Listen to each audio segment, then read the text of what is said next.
Hello, hello. Welcome into the ASM podcast, powered by your favorite attorney, Nelson Gevorkyan, Esquire. I'm your host, Andre Khatchaturian, and today we're joined by a very special guest, LSU goalkeeper and Armenian national team goalkeeper, Sophine Kevorkian. Sophine, how are you today?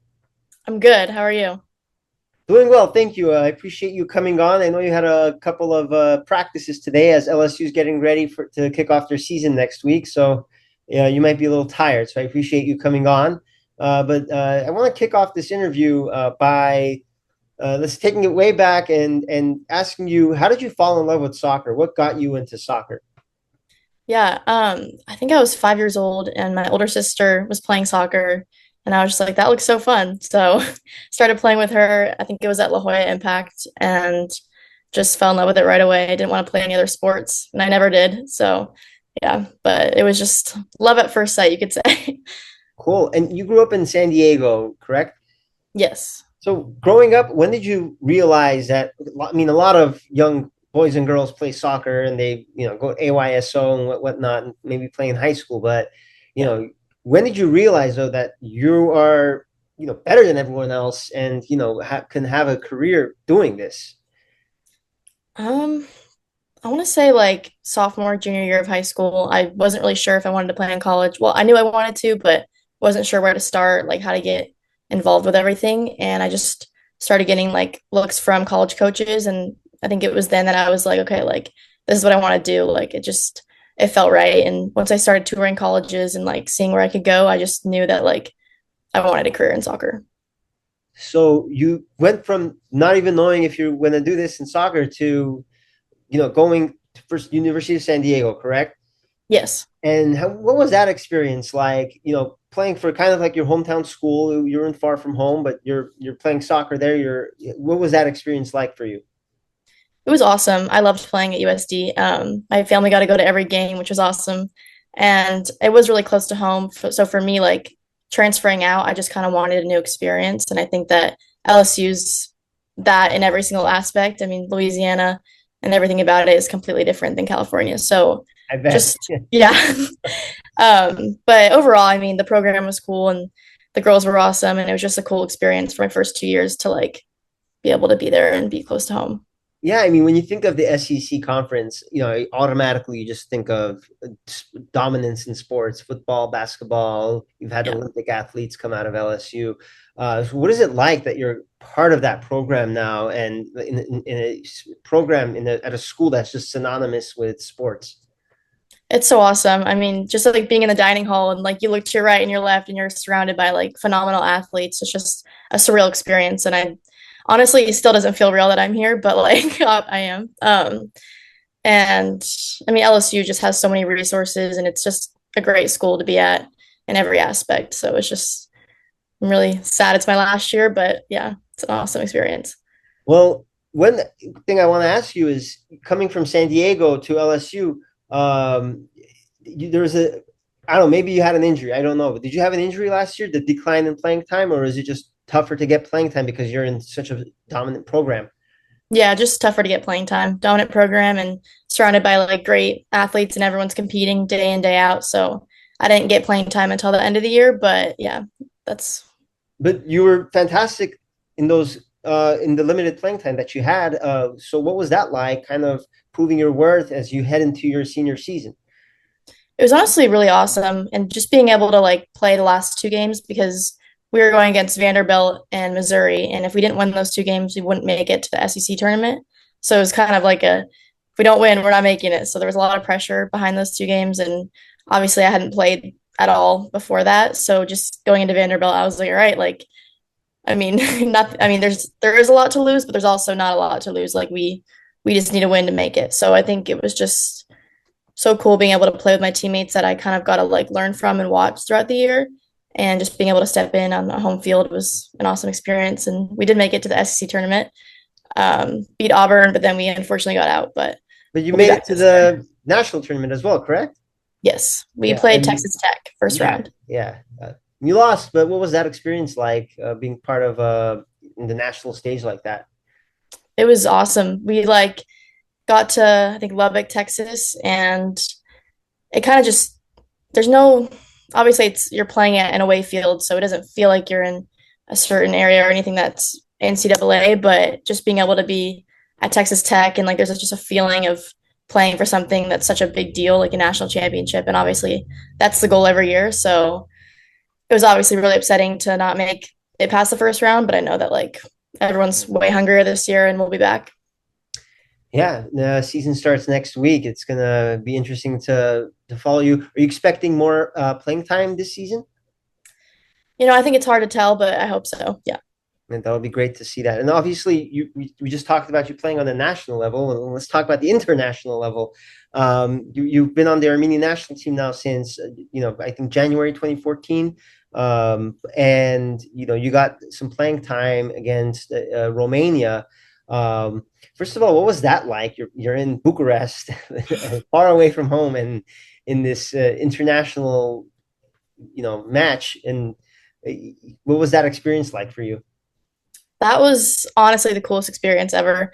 I mean, just stepping on the field in Romania, I was like, I honestly don't really know where I am right now, but this is amazing. Like the team, women's national team, and just the coaches and everything that goes into it is such a cool experience. And we come from all over. There's girls from like Russia, obviously California, US, but then a ton of Armenian girls that are from Yerevan and just, I don't know, it's amazing. But yeah, it was definitely scary at first. Just when the whistle blew, I was like, all right, like I got this. Like it'll be okay. But before that match, I did not eat. I was super nervous. Wow.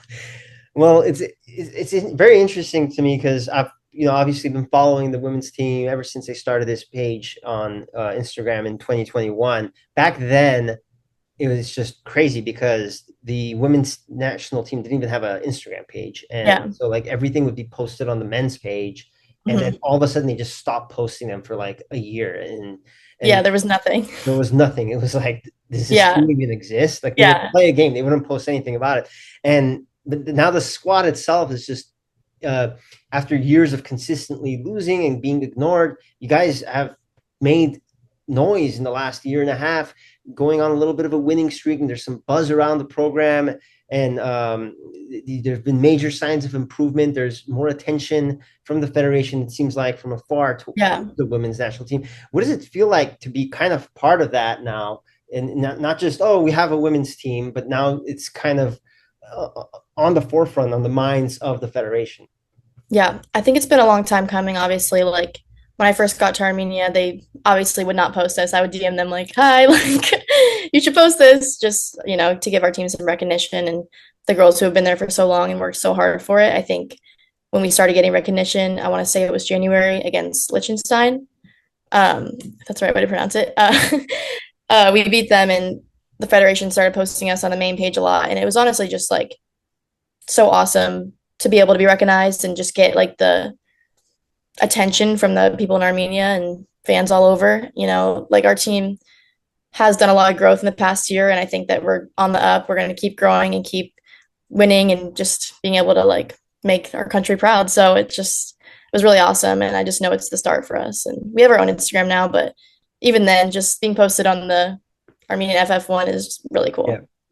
No, absolutely. And, we can say Armenia doesn't really have the best history of being progressive when it comes to women's sports, but I think it's improved quite a bit. And you and your squad are part of that. What's it like to know you have like young girls in Armenia looking up to you and this team, helping build the future of women's sports in Armenia? Yeah, I mean, like you said, the women's sports in Armenia obviously like has not had a long, long history of it, but just being able to play in front of young girls in Armenia and kind of be an example of what like they can be. And, if you work for it, like you can get here. There's no if and buts, like you can do it. So I just think it's honestly really like an honor to be able to just be an example for them and be like a role model almost. What was kind of the reaction that you guys got after, after those wins in Armenia and beyond in social media and whatnot? Um, I mean, for us, like in the culture of the team, it was so awesome. I don't think we stopped smiling for days. Just like the two wins and being able to come out of the camp with that many points. I think it was the first time we've done that for a women's program in Armenia. And, Laura had a hat trick. So Yeah. just everything about it was so exciting. And I mean, I think it just kind of boosted the morale of our team a lot because obviously the past of like losing and not being able to come out with like with scores like that we wanted, it was just really cool to be able to be rewarded for our work. And we didn't do as well in the camps after that, but we'll be back. Yeah, it's a growing process. I mean, the fact that again those positive showings, it's a step in the right direction. I mean, there's definitely Absolutely. momentum, and it's exciting to see. I want to ask, what does being Armenian mean to you, as as an athlete and as a person? Yeah. I mean, I'm just obviously so proud to be Armenian, and I honestly something happened that was so full circle the other day. There's a chef in our dining hall here who she came up to me. She's like, "I'm Gigi, I'm Armenian," and I was like, "Oh my gosh, this feels amazing because you don't always meet Armenians in Louisiana." But yeah, my grandfather is 100% Armenian. I'm a quarter, so just being able to like represent Armenia and at that stage, it just means everything to me. It doesn't still doesn't feel real when I wear the jersey. So just for my family and for my dad and for everything that I can do for it is just such an honor. That's really cool. I was just going to ask you about being at. I mean, obviously San Diego, there's a ton of Armenians, but then you Yeah. go Louisiana. You'd be lucky if you ever see one there. And Hmm. have you met any other Armenians on campus? Not on campus, but there is an Armenian church right by campus that I go Really? to a lot. Oh, I Yes. think And I've heard of the Baton Rouge, right? yes, Yeah, yeah, I yeah. looked I it up. actually I was live like, there. okay, I'm going here. That's so cool. That's fantastic. Yeah. So I've met like, I want to say 10. And we're all friendly. I don't really have a ton of conversations, but go to church, see them every Sunday. So it's a cool kind of community Wow. that's built around it. And yeah, hopefully I can start making friends. That's really cool. I'm sure they have like festivals and make picnics and stuff. You should Yeah. Yeah. check that out, get some good food. That's really cool. It's actually funny. My cousin went to medical school, I think, in LSU. So Oh, really? he says the same thing. That yeah, you barely see any Armenians, and he Yeah. definitely missed the food too. Yeah. I had a Um, class that it was like for our food and it was a food and culture class. So I brought like Armenian food and everyone was like, wow, like that, this is so surprising from you. Like I thought you would bring something like basic, honestly. And I was like, no, like I'm Armenian. I know how to make this food. I'm the national team goalkeeper. What do you Yeah. mean, basic? That's funny. That's really cool. So we talked about the national team and the growth that you guys have collectively. Uh, is this something, obviously LSU comes to an end, you graduate, but the national team is that something you foresee yourself being a part of as after graduation? Yeah. I really hope to play abroad somewhere after college. So obviously I get done with college soccer in December, which is crazy. It's already coming to an end, but hopefully I can play somewhere in Europe and then be able to just fly over to Armenia and it won't be a Yeah. 24-hour travel day, which would be a lot easier. But yeah, I hope to play for Armenia as long as I can till my legs stop working. Yeah, that's fantastic. And I almost forgot to ask you. This summer, you had a pretty cool experience playing club soccer. You got to play against and meet Hope Solo, U.S. Women's National Team legend. What was that experience like? And did she say anything to you that kind of stuck with you? Yeah, it was honestly insane. The first time I saw her was in our locker room because our locker room kind of faced their locker room for Solo FC, and I was like, oh my gosh, this is crazy. I cannot believe that Hope Solo is over there right now. But when we played against her, obviously I tried to just stay focused, but at the same time, I would look over in the other goal and I would just be like, what? Like, this is crazy. But yeah, she was really nice, and we talked about the game before because I had met her before the game. It was we didn't talk after, but she was just wishing us the best of luck and kind of just said that to stay the course and keep my head up no matter what happens. And that was honestly just really cool because obviously, like we said, just the adversity of soccer and there's ups and downs every single day. Every single day you have ups and downs. But just having her say that to me just meant a lot because obviously she's been through a ton in every aspect on and off the field. So just having that being said to me was awesome. Was she someone you looked up to growing up? You mean you guys played the same position? Yes. She was my idol. Like since I was a Wow. kid, I had books about her and just everything she did. Like I wanted to be her. So I think a lot of young goalkeepers can say that because Hope Solo kind of I don't know, she made a name for goalkeepers in women's soccer, and obviously that U.S. national team was amazing. So, yeah. Yeah, absolutely. That's really cool. And before we wrap up, I just want to ask you, what's your experience like when you go to Armenia to play in these national games? Do you get time to kind of explore the country, or is it kind of just business? It's usually business, but there's been a couple times I went and it kind of worked out that the last day we could get off camp and kind of go see the cities. So I've seen quite a bit of Yerevan and I've been able to go on a little tour with some of the coaches sometimes when we have free time. But yeah, I've seen some cafes and some cool experiences, but Well, I'm I sure definitely you'll have want to plenty see of more. opportunity to explore in the future as well. That's really cool. Yes. So, Sophine, thank you so much for taking the time to talk to us on the ASM podcast presented by Nelson Gevorkyan Esquire, your favorite attorney. We're very excited to follow you throughout the season at LSU, and hopefully you can bring some success to the Tigers and give them a little bit of a run in the national tournament this year. Thanks so much for joining us. Awesome. Thank you so much. It was nice to meet you. Yeah, thank you, Sophine. Appreciate it.